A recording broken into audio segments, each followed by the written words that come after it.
बिस्मिल्लाहिर्रहमानिर्रहीम, अस्सलाम वालेकुम, वेलकम टू अल्हम्दुलिल्लाह वर्ल्ड। बच्चों, हम लोग chapter number 12 aldehyde and ketone second year chemistry को डिस्कस कर रहे हैं। और एल्डिहाइड एंड कीटोन्स में सबसे पहले हम बात करेंगे उनके फंक्शनल ग्रुप की। तो बेटा, स्ट्रक्चर एंड प्रेपरेशन की बात करते हुए हम सबसे पहले इनके फंक्शनल ग्रुप की बात करते हैं। देखें, एल्डिहाइड्स का जो फंक्शनल ग्रुप है वो हम चैप्टर नंबर 7 में ऑलरेडी पढ़ चुके हैं। उसको फॉर्माइल ग्रुप कहा जाता है। फार्मूला है उसका single bond carbon, double bond oxygen, single bond hydrogen. यानी कार्बन की जो टेट्रा वैलेंसी है उसमें से एक वैलेंसी हाइड्रोजन ने ऑक्यूपाई की हुई है, जबकि दो वैलेंसीज पर ऑक्सीजन विराजमान है। एक वैलेंसी है वो खाली मौजूद है। यानी हम कह सकते हैं कि फॉर्माइल ग्रुप एक मोनोवैलेंट ग्रुप है, जबकि कीटोनिक ग्रुप में कार्बोनाइल उसका फंक्शनल ग्रुप कहलाता है। और अब आप देख सकते हैं कि दोनों वैलेंसीज अनऑक्युपाइड हैं। इन दोनों वैलेंसीज पर कार्बन ही होना चाहिए। अगर दोनों तरफ हाइड्रोजन है तब भी एल्डिहाइड है, एक तरफ हाइड्रोजन है तब भी एल्डिहाइड है, और अगर दोनों तरफ कार्बन है तो तब वो कीटोन कंपाउंड कहलाएगा। वैसे आमतौर पर aldehydes, ketones, carboxylic acids, esters, acid amides, acid anhydrides, acid chlorides, ये तमाम ग्रुप जो हैं वो कुल मिलाकर कार्बोनाइल कंपाउंड्स कहलाते हैं। लेकिन सरदस्त तो हम एल्डिहाइड एंड कीटोन्स की बात कर रहे हैं। तो बेटा देखिए, वाज़ेह तौर पर आपको नजर आ रहा है कि कार्बन ने दो बॉन्ड अलग-अलग बनाए हुए हैं और एक तरफ डबल बॉन्ड बनाया हुआ है, इसलिए यहाँ पर कार्बन 3 सिग्मा बॉन्ड के साथ sp2 हाइब्रिडाइज्ड है। Functional group of carbon is sp2 hybridized, hence it has the triangular planar structure, जैसे कि आपको यहाँ पर नजर आ रहा है। यानी ये जो ग्रुप है एल्डिहाइड का या कीटोन का, दोनों सूरतों में ये ट्रायंगुलर प्लेनर होगा। एक कॉर्नर ऑफ द ट्रायंगल पर ऑक्सीजन मौजूद होगी, सेंटर ऑफ द ट्रायंगल पर कार्बन मौजूद होगा। और अगर एल्डिहाइड है तो एक कॉर्नर पर हाइड्रोजन होगी, और अगर कीटोन है तो दोनों कॉर्नर्स पर, बाकी जो बच गए हैं उन पे कार्बन मौजूद होगा। अब आते हैं बेटा हम प्रेपरेशन की तरफ। एल्डिहाइड्स को बड़ी आसानी से प्रिपेयर किया जाता है by the oxidation of primary alcohols. ये हम चैप्टर नंबर 11 यानी इससे प्रीवियस चैप्टर है उसमें हम ये ऑलरेडी डिस्कस कर चुके हैं कि प्राइमरी अल्कोहल्स की ऑक्सीडेशन करने से हमारे पास बड़ी आसानी से एल्डिहाइड्स डेवलप हो जाते हैं।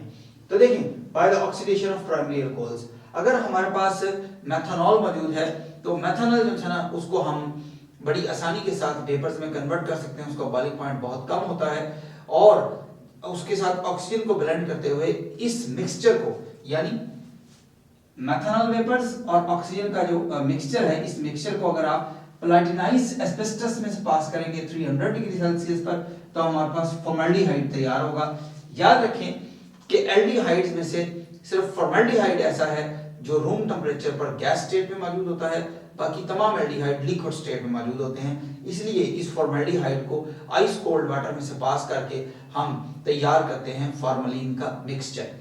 लेकिन अगर यही काम हमने इंडस्ट्रियल स्केल पर करना हो, ये जो ऊपर वाला काम हमने किया है ये लैब मेथड है, लेकिन अगर इंडस्ट्रियल स्केल पर ये काम करना हो तो रिएक्शन के रिएक्टेंट्स बिल्कुल सेम होंगे, प्रोडक्ट भी बिल्कुल सेम होंगे, मेथडोलॉजी भी बिल्कुल सेम होगी, सिर्फ कैटलिस्ट चेंज किया जाएगा।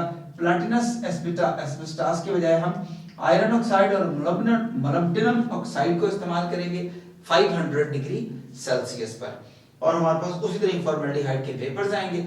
इन वेपर्स को बाद में आइस कोल्ड वाटर में डालने के बाद हमारे पास एक मिक्सचर तैयार हो जाता है जिसको हम फॉर्मलिन का नाम देते हैं।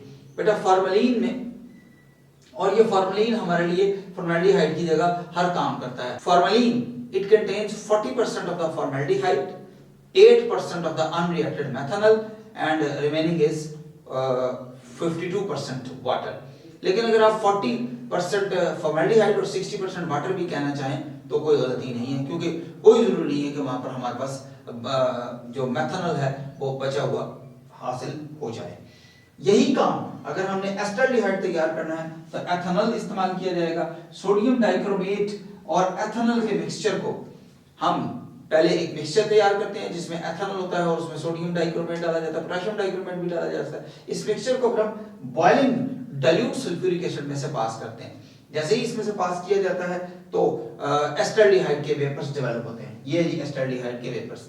ये रिएक्शन वैसे रूम टेम्परेचर पर भी हो जाता है, लेकिन रूम टेम्परेचर पर करने का नुकसान इसका ये है कि बनने वाला एस्टल्डिहाइड इस ऑक्सीजन को टेकअप करके एक स्टेप और आगे जाकर एसिटिक एसिड में कन्वर्ट हो जाता है। to avoid the further oxidation of acetaldehyde into acetic acid, the reaction mixture is heated so that the acetaldehyde has to be distilled off. इसको बाहर निकाला जा सके ताकि ये मजीद आगे रिएक्ट ना कर सके। इसको बाद में जारी बात है कंडेंसर में से पास करके कंडेंस कर लिया जाता है और हम बड़ी आसानी से उनको कलेक्ट कर लेते हैं। दूसरा मेथड बेटा ये है कि by the dry distillation of calcium salts of carboxylic acids. अब इसमें दो बातें आ गई कि ड्राई डिस्टिलेशन क्या है और calcium salt of carboxylic acids क्या है। बेटा acetic acid, propanoic acid, butyric acid, pentanoic acid, ये सारे कार्बोक्सिलिक एसिड हैं। इनको जब कैल्शियम हाइड्रोक्साइड से या कैल्शियम ऑक्साइड से रिएक्ट किया जाता है तो ये अपने रिस्पेक्टिव साल्ट्स में कन्वर्ट हो जाते हैं। जैसे कि यहाँ पर शुरू में लिखा हुआ नजर आ रहा है कैल्शियम एसीटेट और ये लिखा नजर आ रहा है कैल्शियम फॉर्मेट। ये दो साल्ट्स हैं। अब ये बिल्कुल दो साल्ट्स हैं, बिल्कुल प्योर स्टेट में मौजूद हैं, कोई पानी वानी नहीं डालना आपने। इन दोनों साल्ट्स को सॉल्ट स्टेट में मिक्स करके और एक रिटॉर्ट टाइप कंटेनर में डाला जाएगा और इसको गर्म करना शुरू कर देंगे आप। No water is added, no solvent is added. और जब ये आपस में रिएक्ट करते हैं तो इस प्रोसेस को ड्राई डिस्टिलेशन कहते हैं, क्योंकि इससे होता ही है कि ये देखें ये बॉन्ड यहां से ब्रेक हो जाता है। ये जो मैंने अब डॉटेड लाइन लगाई है आपके सामने, ये कैल्शियम कार्बोनेट बना रहा है। सिमिलरली यहां से भी ये कैल्शियम कार्बोनेट बनता नजर आ रहा है, CaCO3। ये कैल्शियम कार्बोनेट के 2 मोल यहां आ गए। अब इसके अलावा क्या होता है कि ये जो मेथल ग्रुप है ये इस फॉर्माइल ग्रुप के साथ मिलकर एसिटाल्डिहाइड बनाता है। सिमिलरली ये जो एसिटाइल ग्रुप है इस हाइड्रोजन के साथ मिलकर एसिटाल्डिहाइड बनाता है। इस तरह by the dry distillation of calcium salt of carboxylic acid से हम बड़ी आसानी से एसिटाल्डिहाइड या आप कह लें एथेनॉल बनाया जा सकता है। लेकिन अगर आप इस अकेले को डिस्टिल करें यानी कैल्शियम एसीटेट अकेले को ड्राई डिस्टिलेशन से गुजारें, ये जो कैल्शियम फॉर्मेट है ये ऐड ना करें, तो फिर क्या होता है बिल्कुल उसी तरह कैल्शियम कार्बोनेट अलग होता है और ये मेथल ग्रुप अब इस एसिटल ग्रुप के साथ मिलकर एसीटोन में कन्वर्ट हो जाता है। सिमिलरली ये हाइड्रोजन यहाँ चिपक जाता है और हमारे पास फॉर्मेल्डिहाइड हासिल हो जाता है। इस तरीके से हासिल शुदा फॉर्मेल्डिहाइड 100% प्योर होता है। ठीक है, तो हम बड़ी आसानी से dry distillation of calcium salt of carboxylic acid से अपना डिजायर्ड या आप कह लेंगे रिक्वायर्ड एल्डिहाइड या कीटोन प्रिपेयर कर सकते हैं। दोनों इस मेथड से प्रिपेयर किए जा सकते हैं और ये सारे के सारे मेथड थे laboratory method of preparation except this one कि ये मेथनॉल जो है ऑक्सीडाइज हो रहा है आयरन ऑक्साइड और मोलिब्डेनम ऑक्साइड की मौजूदगी में और फॉर्मेल्डिहाइड बन रहा है। ये इंडस्ट्रियल मेथड है। लेकिन इसके अलावा इंडस्ट्रियल मेथड हमारे पास मौजूद है by the oxidation of olefinic double bond. हमारे पास कार्बन टू कार्बन जो डबल बॉन्ड होता है बेटा it is called as olefinic double bond और ये ओलिफेनिक डबल बॉन्ड बड़ी आसानी के साथ रिएक्ट कर जाता है हवा की ऑक्सीजन के साथ। अगर प्लाटियम क्लोराइड को एज ए कैटलिस्ट जबकि क्यूप्रिक क्लोराइड को एज ए प्रोमोटर इस्तेमाल किया जाए तो एक्वस मीडियम में जब रिएक्शन होता है तो हमारे पास एसिटाल्डिहाइड डेवलप हो जाता है, यानी ये हाइड्रोजन इधर शिफ्ट हो जाता है और यहाँ पर carbon to carbon double bond develop हो जाता है। इससे आप कोई और एल्डिहाइड एक्सेप्ट फॉर्मेल्डिहाइड तकरीबन तमाम एल्डिहाइड बनाए जा सकते हैं और तकरीबन तमाम किस्म के कीटोन्स भी इस मेथड से बनाए जा सकते हैं, पर ये हमारे पास सिर्फ एक ही एग्जांपल मौजूद है। तो ये थे बेटा method of preparation, structure and preparation of aldehydes and ketones. अब हमने एक स्टेप आगे बढ़ना है बेटा। एल्डिहाइड्स के रिएक्शंस बड़े कॉम्प्लिकेटेड हैं और उनको बड़े ध्यान से समझने की जरूरत होती है। दोनों एल्डिहाइड्स एंड कीटोन्स में आप देख सकते हैं कि carbon to double bond oxygen मौजूद है। डबल बॉन्ड का मतलब होता है एडिशन रिएक्शन, यानी ये एडिशन रिएक्शन बड़ी आसानी के साथ देगा। दूसरा आपने ये देखा कि ये जो डबल बॉन्ड है ये पोलराइज्ड है। पोलराइज्ड डबल बॉन्ड का मतलब है कि कार्बन के ऊपर पार्शियल पॉजिटिव चार्ज है तो ऑक्सीजन के ऊपर पार्शियल नेगेटिव चार्ज है, जिसकी वजह से ये बड़ी आसानी से इलेक्ट्रोफाइल्स को और न्यूक्लियोफाइल्स को दोनों को वेलकम कहते हैं। न्यूक्लियोफाइल जो है ना वो कार्बन पर अटैक करता है और इलेक्ट्रोफाइल ऑक्सीजन के ऊपर अटैक करता है। इसलिए इनके रिएक्शंस को दो हिस्सों में डिवाइड किया जाता है मेजर। एक कहलाते हैं बेटा base catalysed nucleophilic addition reaction और दूसरे कहलाते हैं acid catalysed nucleophilic addition reaction. तो चलते हैं base catalysed nucleophilic addition reaction में। 3 स्टेप में ये रिएक्शन मुकम्मल हो रहा है। सबसे पहले न्यूक्लियोफाइल जनरेट किया जा रहा है, यानी हमारे पास कोई अनसिमेट्रिकल रिएजेंट है like hydrogen cyanide, hydrogen chloride, like sulphuric acid, कोई भी अनसिमेट्रिकल रिएजेंट है, उसको स्ट्रॉन्ग बेस के साथ रिएक्ट करते हुए हम उसको न्यूक्लियोफाइल में कन्वर्ट करते हैं। जैसे यहाँ पर आपको नजर आ रहा है इस वक्त कि HNU एक अनसिमेट्रिकल रिएजेंट है, ये OH इस हाइड्रोजन को रिमूव करता हुआ वाटर बना रहा है, और ये जो Mu है ये अब Nu नेगेटिव में कन्वर्ट हो गया, यानी ये हमारा न्यूक्लियोफाइल। अब ये जो अटैकिंग ग्रुप है यानी न्यूक्लियोफाइल है, ये इस कार्बन पर अटैक करेगा।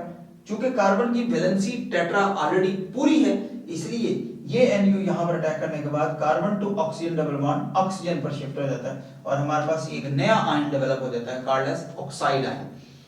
ये जो ऑक्साइड है ना आखिर में हाइड्रोलाइज होता है, जो वाटर पहले स्टेप में बना है उसी वाटर से ये रिएक्ट करता है और रिएक्ट करने के बाद वापस एडक्ट में कन्वर्ट हो जाता है।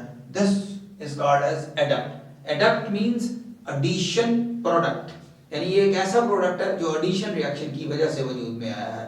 यानी HNU का जो H है वो यहाँ ऊपर ऑक्सीजन के साथ ऐड हो गया और NU यहाँ नीचे कार्बन के साथ ऐड हो गया, यानी इलेक्ट्रोफिलिक सेंटर न्यूक्लियोफिलिक सेंटर पर ऐड हो गया और न्यूक्लियोफिलिक सेंटर इलेक्ट्रोफिलिक सेंटर पर ऐड हो गया और हमारे पास बड़ी आसानी से ये एडक्ट डेवलप हो गया।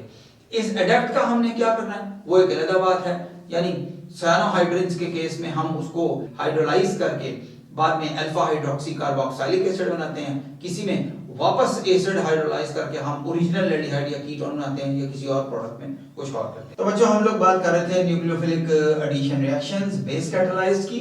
अब कुछ एग्जांपल्स डिस्कस करनी है हमने base catalysed nucleophilic addition reaction की। हमारे सिलेबस में दो एग्जांपल्स को डिस्कस किया गया है। नंबर 1 है एडिशन ऑफ हाइड्रोजन साइनाइड और number 2 addition of sodium bisulphide. तो पहले हम एडिशन ऑफ हाइड्रोजन साइनाइड की बात करते हैं। बेटा हाइड्रोजन साइनाइड को पहले रिएक्शन मिक्सचर में डेवलप करना पड़ता है, इसके लिए हम सोडियम साइनाइड और HCl को आपस में रिएक्ट कराते हैं, यानी जिस मिक्सचर में हमने हाइड्रोजन साइनाइड को एस्टल्डिहाइड के साथ या एसीटोन के साथ या फॉर्मल्डिहाइड के साथ या किसी भी एल्डिहाइड या किसी भी कीटोन के साथ रिएक्ट करना है, तो पहले हमने दर हकीकत उस चैम्बर में लेट्स से कि एस्टल्डिहाइड डाल दिया या फॉर्मल्डिहाइड डाल दिया, उसके बाद हम उसके अंदर सोडियम साइनाइड डालेंगे और उसके बाद उसमें HCl डाला जाएगा।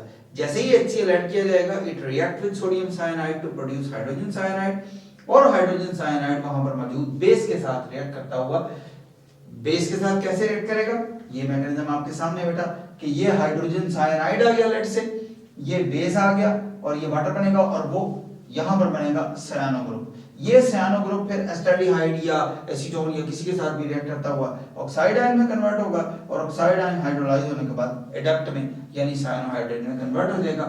ये बन गया सायानोहाइड्रिन। ये जो बेटा सायानोहाइड्रिन है ये आमतौर पर इस्तेमाल किया जाता है for the preparation of alpha hydroxy carboxylic acid.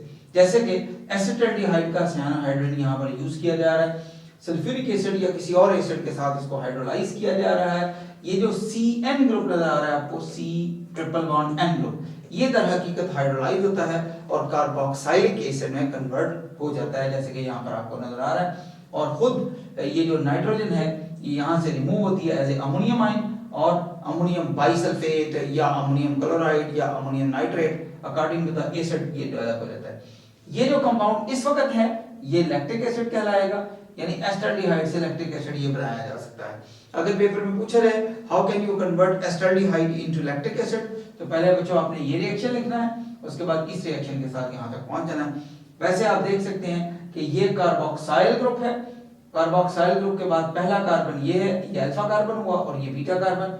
चूंकि हाइड्रोक्सिल ग्रुप अल्फा कार्बन पर अटैच है इसलिए इन कंपाउंड्स का नाम बनेगा अल्फा हाइड्रोक्सी कार्बोक्सिलिक एसिड, जो बाद में अमोनिया के साथ रिएक्ट करने के बाद कन्वर्ट हो जाते हैं अल्फा अमाइनो कार्बोक्सिलिक एसिड, जो कॉन्सिक्वेंटली प्रोटीन्स में तब्दील किए जाते हैं।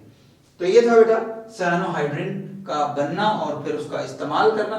तमाम एल्डिहाइड और तमाम कीटोन्स इस तरह रिएक्ट करेंगे जैसे कि एस्टल्डिहाइड को आपने देखा। अब आते हैं एडिशन ऑफ सोडियम बाइसल्फाइड। तो बेटा सबसे पहले आप ये देखें कि ये बाइसल्फाइड सोडियम बाइसल्फाइड का फार्मूला है। सल्फर के साथ ऑक्सीजन ने डबल बॉन्ड बनाया हुआ है, एक तरफ ऑक्सीजन के ऊपर नेगेटिव चार्ज है, दूसरी तरफ ऑक्सीजन हाइड्रोजन के साथ मौजूद है हाइड्रोक्सिल ग्रुप। ये सोडियम बाइसल्फाइड कंपाउंड है। इस सोडियम बाइसल्फाइड को जब हाइड्रोक्साइड आयन से रिएक्ट किया जाता है तो इस हाइड्रोजन को रिमूव करता है और बनाता है NaSO3 नेगेटिव। NaSO3 नेगेटिव ये एज ए बेस एक्ट करता है, यानी जब ये OH नेगेटिव इस अनसिमेट्रिकल रिएजेंट पर अटैक करेगा तो ये जो हमारे पास न्यूक्लियोफाइल डेवलप हो रहा है तो वो क्या होगा बेटा, वो होगा NaSO3-1।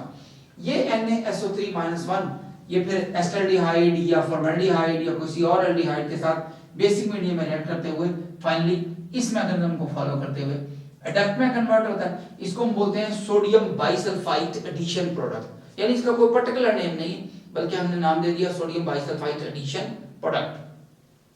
ये दर हकीकत कार्बोनाइल कंपाउंड्स और नॉन कार्बोनाइल कंपाउंड्स को आइडेंटिफाई करने के लिए इस्तेमाल किया जाता है। कार्बोनाइल कंपाउंड्स अगर मौजूद हैं तो वो सोडियम बाइसल्फाइड के साथ रिएक्ट करेंगे और व्हाइट प्रेसिपिटेट में कन्वर्ट होते हुए नीचे सेटल डाउन हो जाएंगे और फिर बाद में उनको रिकवरी भी किया जा सकता है। जबकि नॉन कार्बोनाइल कंपाउंड यानी अल्कोहल अगर मौजूद है या कोई और एल्डिहाइड या अल्काइल हैलाइड वगैरह मौजूद है तो वो इससे रिएक्ट नहीं करते। यहाँ पर ये बात याद रहे कि तमाम एल्डिहाइड इस रिएक्शन को बड़ी कन्वीनियंटली देते हैं, उन्हें कोई प्रॉब्लम नहीं होती, लेकिन लार्जर कीटोन्स ये रिएक्शन नहीं दे सकते। ओनली स्मॉल मिथाइल कीटोन्स ये रिएक्शन दे सकते हैं। यानी कीटोन्स के लिए शर्त ये है कि कार्बन की जो वैलेंसी 2 खाली हैं उनमें एक तरफ मेथल ग्रुप ही होना चाहिए, दूसरी तरफ कोई और ग्रुप हो सकता है, कोई प्रॉब्लम नहीं है, लेकिन ओनली स्मॉल मेथल कीटोन्स ये रिएक्शन देते हैं। उसकी रीजन इस एडक्ट का बनना है। अगर यहाँ पर भी मेथल ग्रुप के बजाय कोई और बड़ा ग्रुप है और यहाँ पर भी बड़ा ग्रुप है तो आप देख सकते हैं ये कार्बन टेट्राहेड्रली हाइब्रिडाइज्ड है, sp3 हाइब्रिडाइज्ड है और SO3 ग्रुप आपको नजर आ रहा है खुद कितना बड़ा है, तो ये फिर स्टीरिक हिंड्रेंस शुरू हो जाती है और ये प्रोडक्ट अनस्टेबल हो जाता है, ये नहीं बनता ही नहीं, इसलिए सिर्फ स्मॉल मेथल कीटोन्स ये रिएक्शन देंगे। अब मैंने अभी थोड़ी देर पहले बोला कि हम बाद में इसको रिकवर करेंगे, तो रिकवर कैसे करेंगे ये देखें आपके सामने नजर आ रहा है कि हमारे पास सोडियम बाइसल्फाइड एडिशन प्रोडक्ट है, उसको HCl टाइप डाइल्यूट एसिड के साथ हीट किया जाता है तो हमारे पास ओरिजिनल एल्डिहाइड डेवलप हो जाता है। कीटोन है तो वो डेवलप हो जाएगा, एसीटोन एल्डिहाइड है तो वो डेवलप हो जाएगा और साथ सोडियम क्लोराइड और sulphur dioxide gas bubble out हो जाएगी। तो इस तरह हम इनको बड़ी आसानी से रिकवर कर लेते हैं। ये तो थे बेटा base catalysed nucleophilic addition reaction. Aldehyde और कीटोन की खूबसूरती है कि ये रिएक्शन एसिडिक मीडियम में भी होता है और हम इसको बोलते हैं acid catalysed nucleophilic addition reaction. लेकिन base catalysed nucleophilic addition reaction और acid catalysed nucleophilic addition reaction ये साइड बाय साइड लिखे हुए हैं, आप कंपेयर कर सकते हैं कि दोनों के मैकेनिज्म में डिफरेंस क्या है। यहां पर पहला जो पॉइंट है वो है न्यूक्लियोफाइल जनरेशन, यानी न्यूक्लियोफाइल पहले स्टेप में जनरेट किया जाएगा, वीकर न्यूक्लियोफाइल ये काम नहीं कर सकता, फिर सिर्फ स्ट्रॉन्गर न्यूक्लियोफाइल वो बेस कैटालाइज्ड मैकेनिज्म में इस्तेमाल होगा। यहां पर क्या होगा कि जो एल्डिहाइड या कीटोन मौजूद है वो प्रोटोनेट होना शुरू हो जाएगा, यानी ये इलेक्ट्रॉन पेयर डोनेट करेगा। अगर एल्डिहाइड या कीटोन हाइड्रोजन को इलेक्ट्रॉन पेयर डोनेट कर रहा है इसका मतलब है ये as a Lewis base act कर रहा है, प्रोटॉन एक्सेप्ट कर रहा है, इसका मतलब ब्रॉन्स्टेड बेस के तौर पर भी एक्ट कर रहा है। यानी आसान अल्फाज में जो एल्डिहाइड या कीटोन है वो acid catalysed nucleophilic addition reaction में एज ए बेस एक्ट कर रहा है, जबकि base catalysed nucleophilic addition reaction में वही एल्डिहाइड या ketone as a electrophile act करता हुआ नजर आ रहा है। तो ये देखिए ना, ये इलेक्ट्रॉन पेयर हाइड्रोजन को डोनेट होगा, ये ऑक्सीजन के ऊपर पॉजिटिव चार्ज आ गया और फिर ये रेजोनेट होता हुआ कार्बन के ऊपर पॉजिटिव चार्ज आएगा। यानी हम ये बड़ी आसानी के साथ कह सकते हैं कि प्रोटोनेशन का कार्बोनाइल कंपाउंड की मदद से हमने किया क्या है, कार्बन का जो पार्शियल पॉजिटिव चार्ज था उसको कार्बन के मुकम्मल पॉजिटिव चार्ज में कन्वर्ट किया, यानी इलेक्ट्रोफिलिक नेचर ऑफ कार्बन को एनहांस किया है, प्रमोट किया है। अगले स्टेप में न्यूक्लियोफाइल इसके ऊपर अटैक करेगा, इस कार्बन के ऊपर जिसके ऊपर मुकम्मल पॉजिटिव चार्ज आ गया है, और ये हमारे पास वक्ती तौर पर एक आयन बनेगा जो आखिरी स्टेप में डीप्रोटोनेट होकर एडक्ट में कन्वर्ट हो जाएगा। ये एक अलग बात है कि ये एडक्ट देखने में और वो वाला एडक्ट देखने में बिल्कुल एक जैसे हैं, yet they are different। वो एडक्ट जो बेस कैटालाइज्ड में होता है वो स्टेबल होता है और उसको बड़ी मुश्किल से किसी और प्रोडक्ट में कन्वर्ट किया जाता है, यानी बकायदा प्रोटोकॉल से वो आगे किसी प्रोडक्ट में कन्वर्ट होगा।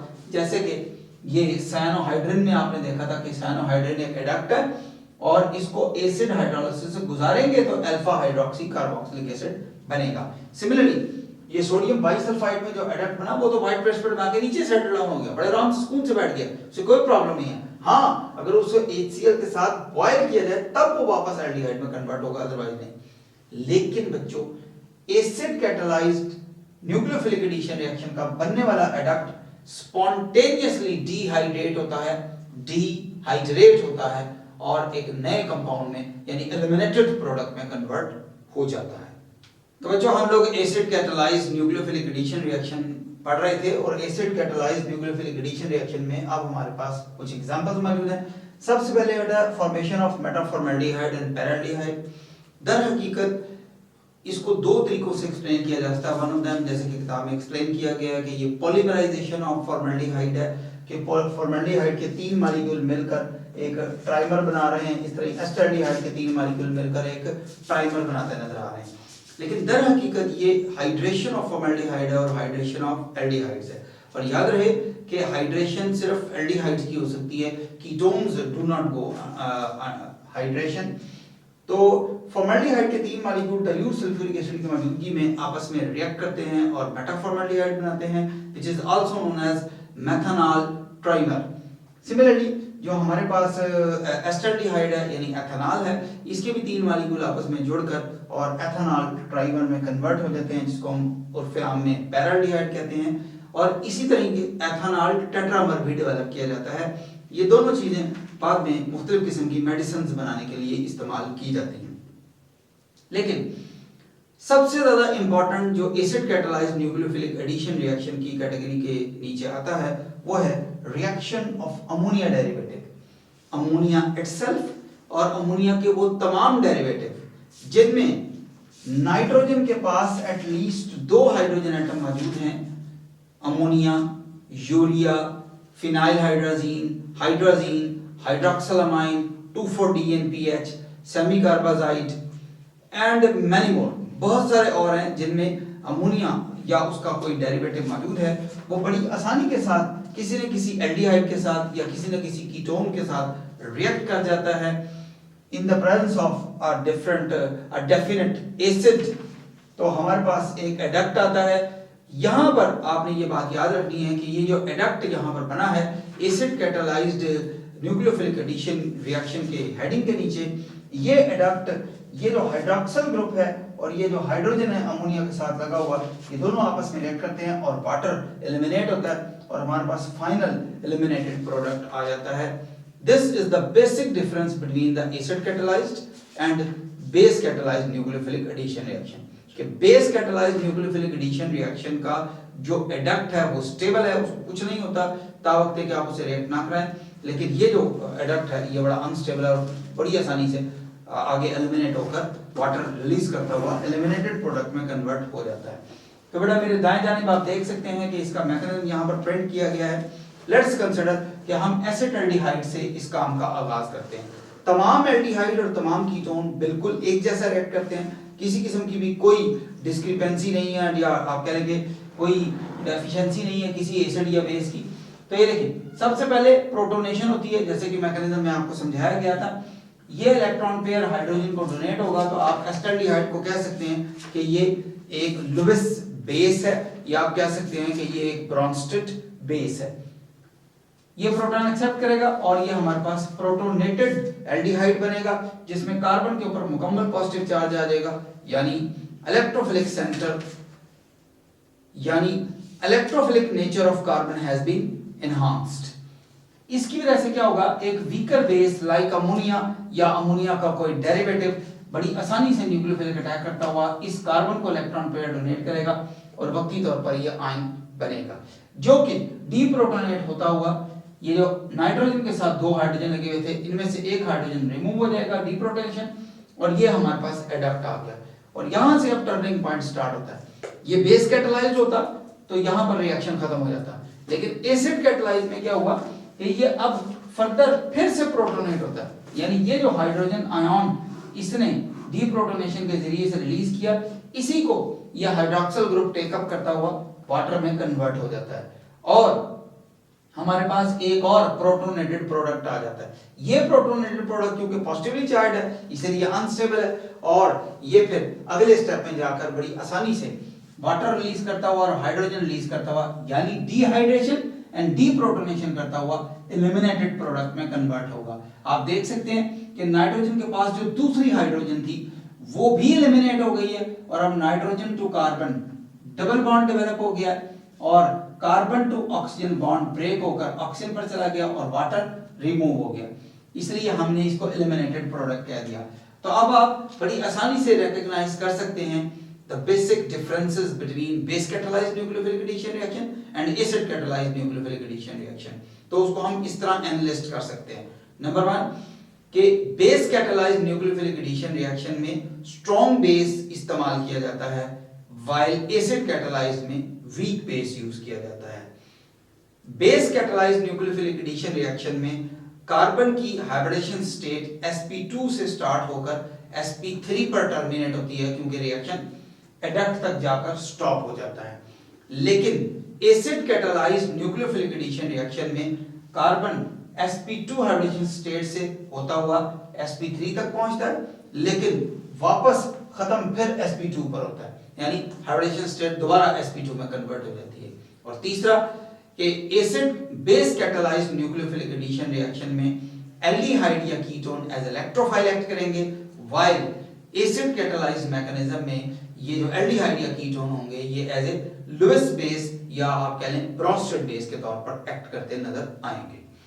अब ये देखें यहां पर जगह जगह आपको यहां से मैंने लिखना शुरू किया, यहां भी G लिखा हुआ है, यहां पर G का मतलब है कोई भी ग्रुप हो सकता है, ये हाइड्रोजन भी हो सकती है। अगर आप यहां हाइड्रोजन लिखेंगे तो ये मुकम्मल अमोनिया बन जाएगा। सिमिलरली यहां पर भी G का जिक्र बार बार किया जा रहा है। तो अब हम देखते हैं कि अगर इस G यानी किसी ग्रुप के बजाय कोई बकायदा कोई ग्रुप होगा तो उसका प्रोडक्ट क्या होगा। तो ये देखें NH2G, ये एक छोटी सी टेबल आपके लिए डिजाइन की गई है। अगर इस G की जगह NH2 लग जाए तो ये NH2 बन जाएगा और ये हाइड्राजीन कहलाएगा। हाइड्राजीन इस रिएक्शन से होती हुई इस मैकेनिज्म से गुजरती हुई जब एडक्ट तक पहुंचेगी तो ये उसका एडक्ट होगा, लेकिन आप जानते हैं कि ये आगे एलिमिनेटेड प्रोडक्ट तक जाना है तो ये एलिमिनेटेड प्रोडक्ट कहलाएगा। इसका नाम क्या होगा डैश हाइड्रोजोन। अब यहां पर बड़ा आसान सा सवाल है कि इस ब्लैंक का क्या मतलब है। इस ब्लैंक का मतलब है कि अगर ये एल्डिहाइड के साथ रिएक्ट कराया जा रहा है तो यहां पर लिखा जाएगा acetaldehyde hydrazone, formaldehyde hydrazone, paraldehyde hydrazone. लेकिन अगर इसको हम एसीटोन से रिएक्ट करा रहे हैं तो हम लिखेंगे acetone hydrazone, propanone hydrazone, butanone hydrazone. यानी जो भी पेरेंट एल्डिहाइड या कीटोन होगा उसका नाम आप इस ब्लैंक की जगह पर लिखेंगे और आगे लिखेंगे हाइड्रोजोन। सिमिलरली अगर इस G की जगह पर OH लगा दिया जाए तो मुकम्मल ग्रुप हाइड्रोक्सिलामाइन कहलाएगा और ये इसका एडक्ट बनेगा और एडक्ट से बाद में एलिमिनेटेड प्रोडक्ट जो बनेगा वो कहलाएगा blank oxime. It is also pronounced as oxime. तो ये भी acetaldehyde oxime, paraldehyde oxime, formaldehyde oxime या एसीटोन ऑक्सीन कहलाता है और ऑक्सीन्स को बनाने का ये बहुत एक अच्छा मेथड इस्तेमाल किया जाता है। फिनाइल हाइड्रोजीन, फिनाइल हाइड्रोजीन का मतलब क्या है कि बेटा इस G में जो NH2 लगा हुआ है उसमें से एक हाइड्रोजन कम करके आपने उसकी जगह बेंजीन रिंग लगा दिया यानी फिनाइल ग्रुप लगा दिया तो ये बन गया फिनाइल हाइड्रोजीन। ये इसका एडक्ट है और ये फाइनल प्रोडक्ट है, फिनाइल हाइड्रोजोन बन जाएगा। यानी ये जो NH2 है दर हकीकत दोनों हाइड्रोजन इसी की रिमूव होंगी बारी बारी। जो आगे अगर कोई नाइट्रोजन है उसके पास हाइड्रोजन है या नहीं है इससे कोई फर्क नहीं पड़ता। जो NH2 ग्रुप है उसके पास दो हाइड्रोजन मुकम्मल होनी चाहिए। और आखिर में आता है सबसे इंपॉर्टेंट जिसका नाम है 2,4-DNPH टेस्ट। ये बकायदा टेस्ट के तौर पर इस्तेमाल किया जाता है टू आइडेंटिफाई द कार्बोनाइलिक ग्रुप और नॉन कार्बोनाइलिक ग्रुप्स। तो ये बेटा ये पूरा ग्रुप है NH2 NH और आगे बेंजीन रिंग लगी है, दूसरे कार्बन पर NO2 ग्रुप है, चौथे कार्बन पर भी NO2 ग्रुप है। इसका नाम है 2,4-डाइनाइट्रोफिनाइल हाइड्रोजीन। ये इसका एडक्ट है और ये फाइनल प्रोडक्ट है। फाइनल प्रोडक्ट का नाम क्या होगा एस्टल्डिहाइड 2,4-डाइनाइट्रोफिनाइल हाइड्रोजोन या एसीटोन 2,4-डाइनाइट्रोफिनाइल हाइड्रोजोन। जबकि ये येलो या ऑरेंज या रेड प्रेसिपिटेट या इनसे मिलता जुलता कोई कलर बनता है, यानी ऑरेंज और येलो को मिलाकर कोई कलर बनता है, उससे पेरिस्पर डेवलप हो जाते हैं। तो हम इसको बतौर आइडेंटिफिकेशन टेस्ट के तौर पर इस्तेमाल करते हैं। यहाँ पर बच्चों हमारी आज की वीडियो इख्तिताम पजीर होती है। हमने अल्हम्दुलिल्लाह acid catalysed nucleophilic addition reaction और base catalysed nucleophilic addition reaction को फाइंड अप कर लिया। नेक्स्ट टाइम डिफरेंट किस्म के और रिएक्शंस का हम जिक्र करेंगे। अल्लाह हाफ़िज़।